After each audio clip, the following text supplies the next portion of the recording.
Welcome to Raman pathology. आज हम लोग बात करेंगे ब्लड ग्रुप सिस्टम के बारे में। अभी तक वर्तमान में हम लोग के पास 45 ब्लड ग्रुप सिस्टम है जो ISBT द्वारा मान्यता प्राप्त है। ISBT international society of blood transfusion है, जिसकी हेडक्वार्टर जो है नीदरलैंड की राजधानी एम्स्टर्डम में है, और इसका कार्य जो है ब्लड ट्रांसफ्यूजन से संबंधित ज्ञान को इकट्ठा करना और ब्लड ट्रांसफ्यूजन के तौर तरीक़ों को बेहतर बनाने के लिए काम करना। इसने 45 ब्लड ग्रुप को सिस्टम को मान्यता दी है, लेकिन सबसे पुराना ब्लड ग्रुप सिस्टम और विश्वसनीय हमारा सिस्टम है ABO सिस्टम। और इस ABO सिस्टम को 1901 में कार्ल लैंडस्टर ने दिया था। इनके आधार पर हम लोग के ब्लड में जो RBC है और प्लाज्मा है, इसमें पाए जाने वाले एंटीजन और एंटीबॉडी के आधार पर ग्रुप को निर्धारित किया था। हम लोग जानते हैं कि हम लोग के ब्लड में RBC है, WBC है, प्लेटलेट है, प्लाज्मा है। तो इसमें से RBC और प्लाज्मा की बात करेंगे तो RBC में पाए जाने वाले एंटीजन A और B और एंटीबॉडी जो प्लाज्मा में पाया जाता है, वो एंटीबॉडी A और B के आधार पर इन्होंने ब्लड ग्रुप को 4 भागों में बांटा था। लोगों में जिनके RBC के सतह पर एंटीजन A पाया जाता है और उनके प्लाज्मा में एंटीबॉडी B पाया जाएगा, उनका ब्लड ग्रुप A होगा। ठीक उसी प्रकार जिनके एंटीजन RBC पर B हो और एंटीबॉडी प्लाज्मा में A हो तो उसका ब्लड ग्रुप B हो जाएगा।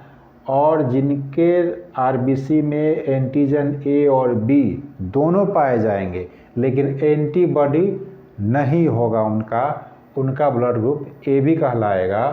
और जिनके RBC में कोई एंटीजन नहीं पाया जाएगा, ना A होगा ना B होगा, लेकिन एंटीबॉडी दोनों पाई जाएगी A और B, तो उनका ब्लड ग्रुप O माना जाएगा। हम लोगों ने देखा कि टोटल ब्लड ग्रुप कितने होंगे हमारे पास? 4। अब 1939 में एक गर्भवती महिला को समान ब्लड ग्रुप का ब्लड चढ़ाया गया तो उसमें रिएक्शन हो गया। तो रिएक्शन होने के बाद हमारे लैंडस्टर और अलेक्जेंडर वीनर इनके सहयोगी थे। इन लोगों को ऐसा लगा कि कहीं ना कहीं ब्लड में कुछ और है जिसके वजह से रिएक्शन हुआ। तो इन्होंने रिसर्च मंकी, रैबिट और इंसानों पर रिसर्च करना शुरू किया और रिसर्च करने से ये पाया कि RBC में एक और एंटीजन D पाया जाता है और यह एंटीजन D के वजह से ही यह रिएक्शन हुआ। तो उन्होंने प्रयोग करके यह साबित किया कि जिसके RBC पर एंटीजन D मौजूद है उसको पॉजिटिव ब्लड ग्रुप में रखा जाएगा, और जिसमें D एब्सेंट है, D एंटीजन नहीं है, उनको निगेटिव ब्लड ग्रुप में रखा जाएगा। तो इस प्रकार हम लोगों के पास 8 ब्लड ग्रुप आ गए 1940 में। तो जिससे जैसे A positive, A negative, B positive और B negative, AB positive, AB negative, O positive और O निगेटिव। हम लोग अब ये जान लेते हैं कि AB ग्रुप वाले को यूनिवर्सल रिसीवर कहा जाता है। मतलब ये हुआ कि जिनका ब्लड ग्रुप AB है वो किसी भी ग्रुप से ब्लड ले सकते हैं, और O ब्लड ग्रुप वाले को यूनिवर्सल डोनर कहा जाता है। मतलब ये किसी को भी ब्लड दे सकते हैं।